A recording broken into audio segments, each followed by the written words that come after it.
There we go. I believe we're recording now. Yay, okay. Well, welcome everybody. Thanks for coming on this lovely fall Thursday morning. This is a quick take on literature reviews in the sciences, and it's part of our Fall into Research series that we've been doing for the past 2 weeks. So if you've been to any of our other presentations for that, thank you for coming to those, and thanks for coming to this one. We're just going to spend about 25 minutes going over just what is a literature review, especially when we're talking about it in the sciences, some common components and elements of that, and then give you a couple places to just start searching and some things that might be helpful as you're collecting all of these papers. I should introduce myself. I'm Kelsey Forrester. I'm a science research and instruction librarian here at the Science Library.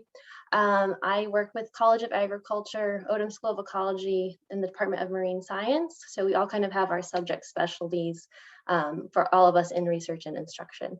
So I love lit reviews because I was an undergrad environmental science major, and I had to do a literature review a couple of times for 2 different projects I was helping with.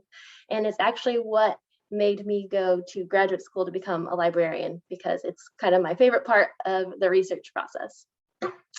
So I think it's always handy to start out by saying what a literature review is not, especially because we hear review or literature review and it kind of gets tossed around in a lot of different ways. And I want to make sure that if you came here with intentions of hearing about systematic review, that's not what we're talking about. So I apologize. But literature review, it's not systematic review. Systematic review is a whole other beast, and there's a lot of components to a systematic review. A meta-analysis is also not what a lit review is. That kind of goes under systematic reviews as well. There's a lot going on there, and as well as data analysis of data that's already been published. It's not a written evaluation of sources. So sometimes I've had students ask, do I need to be evaluating if this is a good source or not? Not necessarily. That's not really what we're doing. That's more annotated bibliography area. And then it's really not an academic research paper. It can stand alone like one, but an academic research paper, we typically think like we have our thesis statement, we have our argument, and then we're going to use the literature as evidence to show our argument is true. So a literature review can definitely be part of that, but that's not really what it is. So those are the things it's not. So you're like, what is it? A literature review is really, it's surveying scholarly articles in books or other sources. So it doesn't necessarily have to be things that are published in journal articles. You could use gray literature. It just depends on what your research question is and why you're doing the literature review. But you're looking at a relevant, they need to be relevant to a particular issue or area of research or theory. And it's going to discuss published information in that particular area. You might decide, okay, I don't want to know all of time because that's too much. Maybe you just want to see in the past 10 years what has developed on this topic. And it could be too, you're researching a topic that's fairly new. There could not be a review that's been done yet. So that could be really beneficial for the field as well. But maybe you can only go back in time 5 years. So kind of knowing your time span is helpful as well. And pretty much it's going to summarize and synthesize research that's already been done. So we're not necessarily putting in our own thoughts and arguments with it. We're just kind of summarizing, this is what Hawk 2020 said. This is what Joan 2021 said. And then you can synthesize in that how you're going to put all of these literature and this research together is kind of up to you of what's the story you're going to tell, how you're going to synthesize this and put it in a new structure or a new connection that hasn't been made before, which I think is super exciting, and it's super helpful for any field of research. And literature reviews can stand alone by themselves. So in journals, you will see review articles. So they can be a standalone item. And if you are a grad student, or if I have any undergrads in here, typically grad students is going to be a section within a document. So your dissertation or your thesis, or even just your manuscript if you're trying to publish in a journal. And then if you're an undergrad, typically it's going to be a standalone for an assignment. So it can kind of exist by itself or within things. But I imagine most people in here, you're going to be looking at doing it within something. So the purpose of all of this is we can think of research, it doesn't happen in a vacuum, especially, scientific research has had this history that we build on each other and that we have these conversations within the field. So it's really to determine what is known on the topic, how well this knowledge is established, and where the future research might best be directed. And through that summary and synthesis that you'll do with the literature you collect, you can kind of also start to show these are the gaps in the research. And when it's part of your dissertation or your thesis, it's really great because it sets up, hey, this is where my research comes in. So it helps show those gaps. It can identify any conflicts in theory. So theory, we don't always agree. Different theorists have different ideas. And it can discuss that and show that there's not one way that we're thinking about this topic. So the reason that most of you are tasked with a lit review is because it really is one of the first steps in getting to know your field. And so you're just kind of getting to know your topic a little bit better, getting to know who are the foundational authors or researchers in this, and to also look at how future research might go.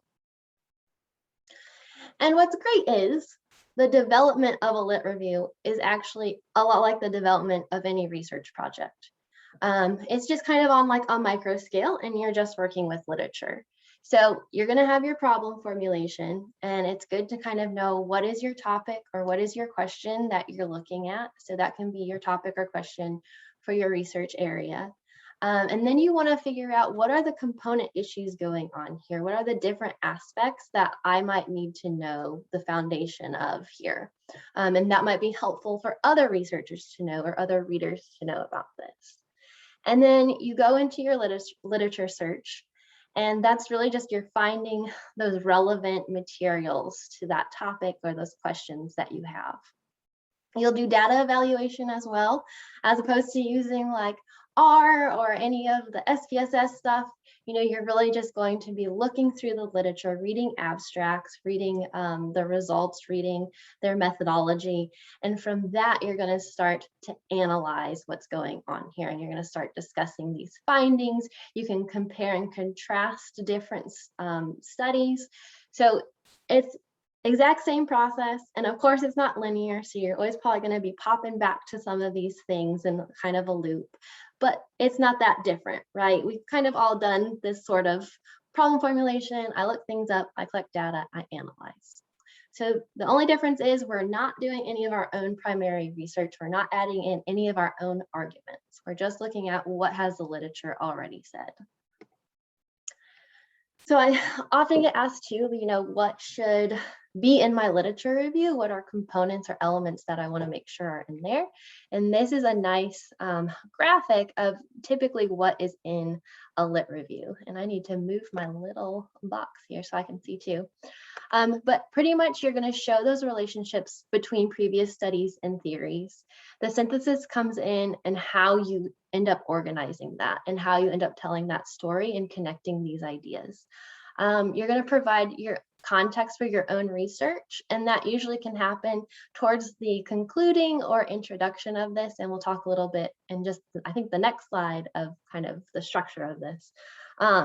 You'll explore existing information in field of research, like we've talked about, locate major formative works in the field.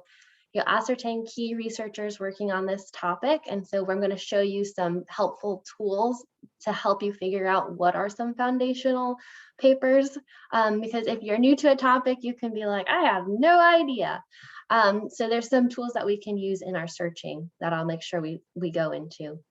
And then you're going to just find my main ideas, conclusions, and theories to establish those similarities and differences like I discussed. And also, you're usually going to look at methodology. And so you're going to look at how these studies did their research, and usually that's going to also be included in your lit review. And it can be a theme, which we'll talk about. And big one is just identifying gaps in the existing research, because that's super important when we're doing research. We want to show that what we are about to present to them is going to be very valuable to the field. go to the next slide here. So the typical structure for this, it varies, which is nice because it kind of gives you room to decide how you want to set this up. But it usually does need an introduction, a body, and a conclusion. And that's for if it's standalone or if it's within something. So even if it's going to be like a section in your manuscript or a chapter in your thesis, it's usually going to have an introduction, body, and conclusion. The ideas are going to be organized thematically with main points that are related to your topic. And so that's typically done kind of like, here's the intro, here's a boldface heading, here's the stuff about that, and then another boldface heading. And you're really showing how the sources relate to each other as opposed to just kind of writing a summary about each source. So you don't want to have just like a paragraph that's about each paper that you're talking about. That's an annotated bibliography, and that's something else. So a lit review is really integrating all of these ideas into one cohesive story, and you can use that themes or thematic way to go about it. But other than that, it really varies. So you can have as many themes as you think appropriate. You usually will start very broad, and then, in your introduction or in your themes, you might become more specific towards the middle, and then the specificity might come out to broad in the conclusion as well. That's just one way to go about it. It's not how everyone goes about it. So that's kind of nice that you do have some room to kind of do what you think fits best. Okay, so let's go to our next one. So how long should this thing be? Again, it varies. It just depends on why you're doing this. So if this is a nice kind of graph, and we have kind of on the x-axis, we're going from selective to more comprehensive, and then our y we have, is it a standalone work or is it going to be part of a larger work?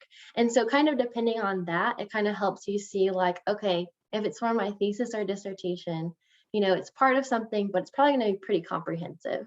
If I'm doing something just to prepare for a manuscript that I want to publish in a journal, it's going to definitely be way more selective and not as comprehensive.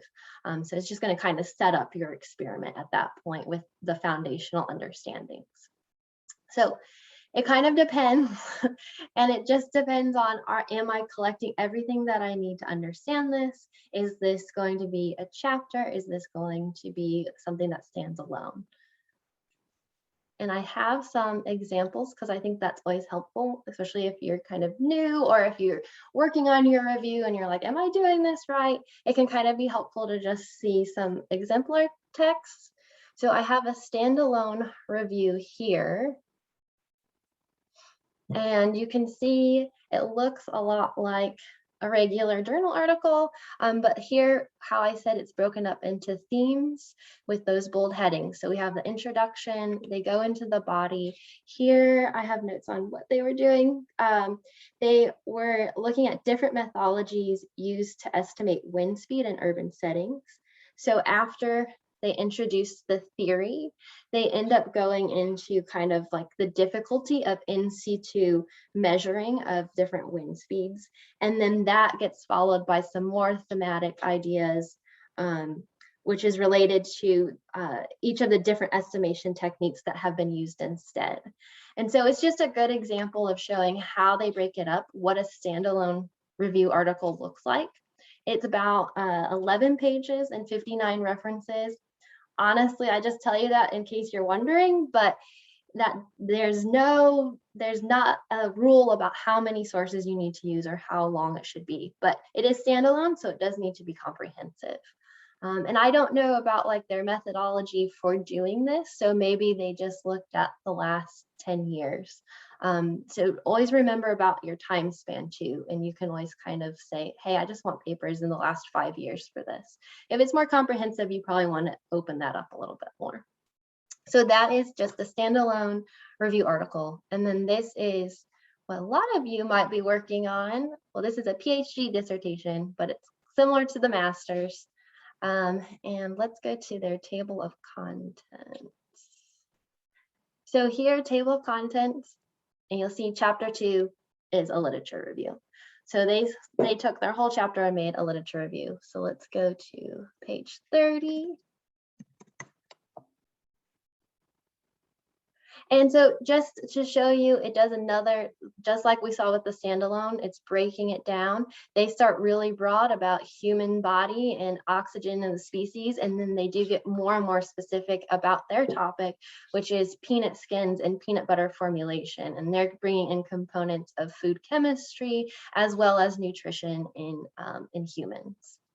So always like to give examples. And like I said, I'll share these slides with you as well. So if you kind of want to look those over.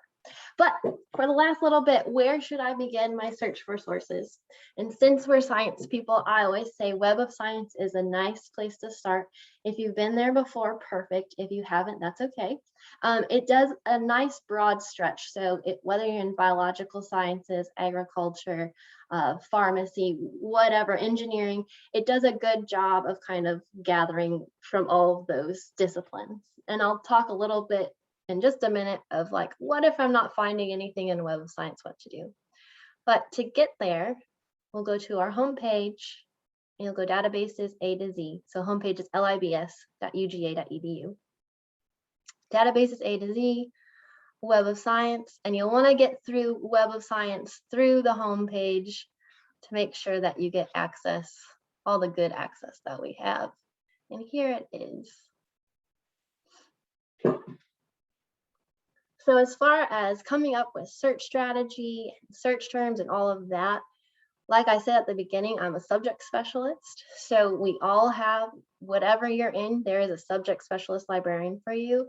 And we are here to help with constructing these things, with helping you figure out, hey, why isn't it getting me what I want? We are just going to be super helpful. Okay, so here I put in a search about weed suppression or weed management in living mulch. And Web of Science is super great because what it does is it can get us linked to other papers. So literature review is a lot of hunting and gathering, and it's my absolute favorite part of research. But the Web of Science helps us gather all of these papers pretty quickly and pretty efficiently. So if I was interested in this cover cropping, integrated weed management, I could click on it, see more information about it. I could download free full text or use this Find It at UGA link. This one's a lot more streamlined. And then I could do 47 cited references. So this is who they use to write their paper. There's a good chance that there's going to be papers that are helpful for me in there. And I would just click on that and it links me to all of these other papers, and I can just keep doing that. So it's a really nice way to kind of start gathering all of your stuff that's related. And then you can also do forward thinking with 111 citations for this. That's who has cited it since it's been published. So there might be certain research papers in here or conference proceedings that might be helpful for me as well. The other cool thing about Web of Science, so that's something that you usually learn, like when you're into Web of Science, because we love it for that. But the other great thing is this citation report. So I put in, and you have to make sure that your search isn't too huge. Like if it's like 100,000, it can't do the citation report because it's just too many. But this is pretty good. So we're going to do citation report. And what it brings up is if I scroll down here, this is 503. This has been cited 503 times. So to me, that's saying, okay, this is something that people are talking about and they're putting in their research. I should probably look at it. So it's a good way to kind of start figuring out what are some of those foundational papers. And all I did was that citation report after I did my search here. So there's that. So that's a good way if you're seeing a certain author is being cited a lot, you should probably go look up that author in that paper because that's probably a foundational one that you need to know about as well. So I want to also take you into ProQuest dissertations and theses, which is another database. So it's just that database A to Z. And I want to take you in here because these are everyone who has graduated with a dissertation or theses or master's theses in the world. So it's a global perspective. But what's great is when I can actually search it correctly, We'll go down here. And there's a million ProQuest things. Here we go. ProQuest dissertations and theses. So here you can do the same kind of search that we did in Web of Science. I just do advanced search. And again, you can talk with your subject specialist about the best search strategy for this. But the other cool thing is you can look by author, advisor, or institution. So if you want to see what your advisor has put out there, or another advisor, maybe you're working with another institution, this is a good way to kind of go about things. But I say this because at the end of each chapter, there's typically a list of references. So again, you're kind of hunting and gathering things, and this is a good way to start pulling like, oh, okay. And it's probably foundational text as well because they're going through the same process. But it's pretty easy. So you could just do weed management. Oops. And we could add in cover crop. And then you can see that way what comes up. It looks a lot kind of like Web of Science. They don't have that citation report that we're talking about with Web of Science, but because they are dissertations, they make it fairly easy to find those really good foundational references. And I just hit full text. There's a little link there, and then you'll be able to see it. So 2 good places to start. And like I said, if you're in there and you're like, Web of Science is really giving me no help at all, which I doubt that, but if you feel like the numbers are low for your search, definitely reach out to your subject librarian because we do have discipline-specific databases as well. And then just because we understand how to go about searching, so it could be something how you're going about searching that we need to change as well. But you can find your discipline-specific databases at this link, which is guideslibs.uga.edu. And then on the right-hand side, you'll also see the subject librarian. So I always say, go to them because we're in certain databases a lot and we're working with kind of the research that you're working with a lot. So we're able to be like, oh, you know what? Like for me, I can be like, oh, CAB abstracts is a really good spot for animal and dairy science. But if you're in crop and soil science, you want to go to Web of Science first. So that's why we just have some more specialized knowledge that can help you out here. And we want to help. So just an example, right-hand side, they should usually on the right-hand side or left-hand side, and they'll have our contact information. And we're going to wrap up now, but I like to always put in a couple plugs. So if you are not doing a citation manager, now is the time. There's lots of different types of managers out there. We at Science know EndNote, that's what we're trained on. That's what we can train you on, and you can get the license through the library as well. But also know there's a lot of different tools out there to help you in your endeavor. Keep track of all these papers and to help you cite while you write. So something to keep in mind, something you can ask your specialist. And then, this is a huge writing endeavor, your dissertation, your theses, even the lit review itself, proposals. It's hard. Writing is really hard, even when you've been doing it a long time. So you can definitely get help with writing. We have the Grads Write Studio for our graduate students. It's at the Science Library in room 402. And those are some of the times when they're doing individual consults, instructed writing groups, and that link, uga.mywconline.com, is where you can also make appointments. So it's separate from the library, we just host them there, but it is another graduate student, Nate, and he's great, and he can help you even just sentence by sentence, just help you with your writing and make sure that things are making sense. So I kept it within 30 minutes, which is awesome. Thank you so much. I hope that kind of helps take out any of the mystery of what a lit review is. And if you have any questions, I'll stick around here. If you don't, I hope you have a great rest of your day, and thanks for coming.